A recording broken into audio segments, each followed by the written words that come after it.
So, my name is Eve, and I am going to make a vlog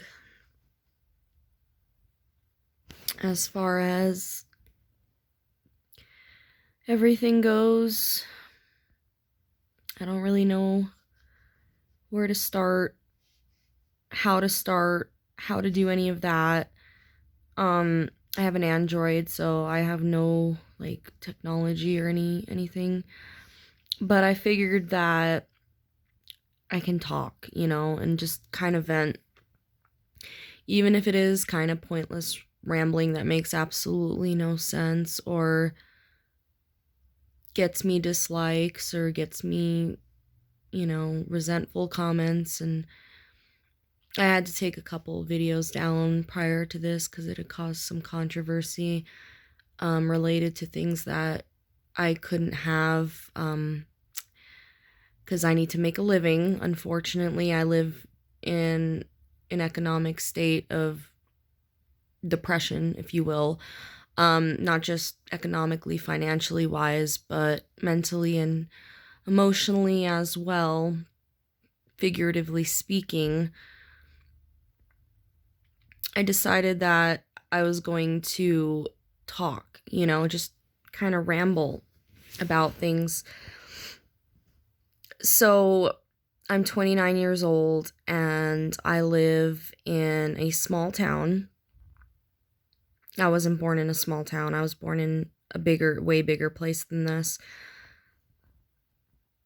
I can honestly say that living here has brought back some memories of things that had happened to me a long time ago. And I'm talking about from my childhood. I'm not talking about being an adult. I'm talking about middle school. And middle school for me was horrible. I was bullied immensely. I mean, it happened to the point where it had driven me to just, suicide. And I'm going to talk about that because that's actually very important, because those feelings had started coming back, feelings that I hadn't felt in a very long time. So I decided to make a video about it, and hopefully if there is a way that I do post this, or if I actually post it, I know that I always chicken out and take things down right away. Or if it causes like a little bit of controversy, especially in the town that I'm living in. My last video had caused controversy because it was something that was personal and reflected on what I was going through at the time, and it had caused just a big explosion. And unfortunately, I need to make a living and I need to eat, so I had to take it down. So where can I start? As far as me getting off topic and going from one subject to another, my bullying days, and can honestly say that had happened not too long ago. I'd say maybe, I'm 29, I'm actually old, so we're looking at a good almost 15 years, if not. No, because when I was 15, I had a pretty happy life. It was before that. So I'd say about 10 years old to about 13 is when the bullying was super bad for me. And living here in this area has brought back a lot of that middle school, just not even high school, middle school, because my high school years were pretty good. Middle school. Yes, my middle school drama. And that's what this town reminds me of. It's not just here, it's everywhere, guys. But it just brings back these memories of being in middle school again. And I just want to address that to the bullies, because I think people need to realize that the things that they say impact what can happen to somebody. Like when you say something mean, that can impact somebody's day, and you probably don't care if you're the bully that's gonna hurt somebody. You probably think, well, I really don't care.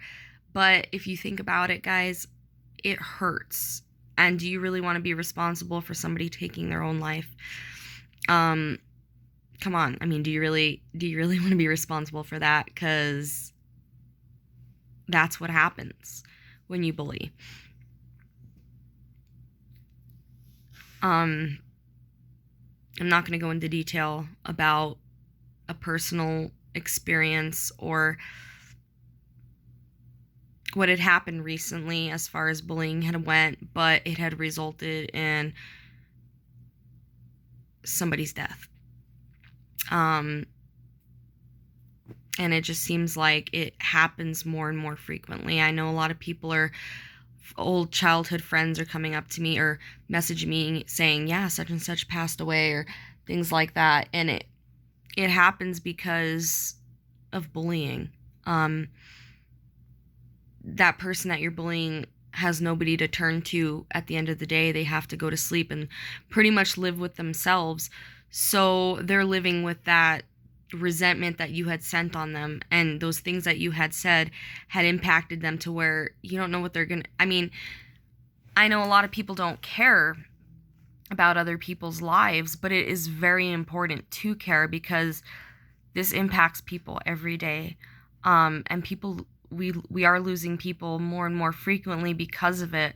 The addiction rate is getting higher and higher and higher, literally, and people are just hurting themselves. It's not right. It's not right to do that to people. You don't know. I mean, they could have a really screwed up life to begin with, and what you're saying is just adding on to that. I think that if you're going to say something that's not nice, just don't say it. Just don't say it. Keep it in your head, because I don't think you realize the impact you have on these people, but that's the difference, is that you don't care. You don't care what you say. You don't care how it impacts that person. But there is a karma system out there, and it is real, yo. It does catch up. And to all those bullies out there and all those people that just want to bully, it's going to catch up. And when it does, it's going to bite you bad. That karma train stops for no one. It stops for no one. And it'll continue and continue and continue till you finally realize that maybe you should have just been nice to that person or not said anything at all. If you really don't like somebody, then just don't respond to them. Just don't say anything. You don't have to put them down with your words or call them names, because you know what? Obviously, your own insecurities are reflecting when you do that. If you do that, you obviously are insecure about yourself, because confident people don't do that. Confident people ignore, they push themselves away from the situation rather than initiate it. I can say a couple months back, I had some hateful girls messaging me, and honestly, honey, it's funny because it's not funny, because I'm not living in that hell that I was living in 2 years ago. I'm a recovering alcoholic, and yes, I have my mishaps every now and then. Have I went back to everyday drinking? No, I have not. Have I went back to using? No, I haven't. I've actually been clean and sober off of a certain drug. I'm not going to say the drug, but it's been about 1.5 years since I've used it, and I'm really proud of myself for that. Alcohol, I can't say the same. I've had my mishaps, but I'm human. We all falter every now and then. I can honestly say that the karma train does catch up. And when you sit there and you ostracize a person, and to the point where they get suicidal and they do almost, or they hurt themselves, just know that that karma train ain't going to stop for you. It's going to come for you for hurting that person, and it is going to catch up to you. So just be aware of it when you're standing on those tracks, for how long you're standing on them for, because it will finally catch up and hit you.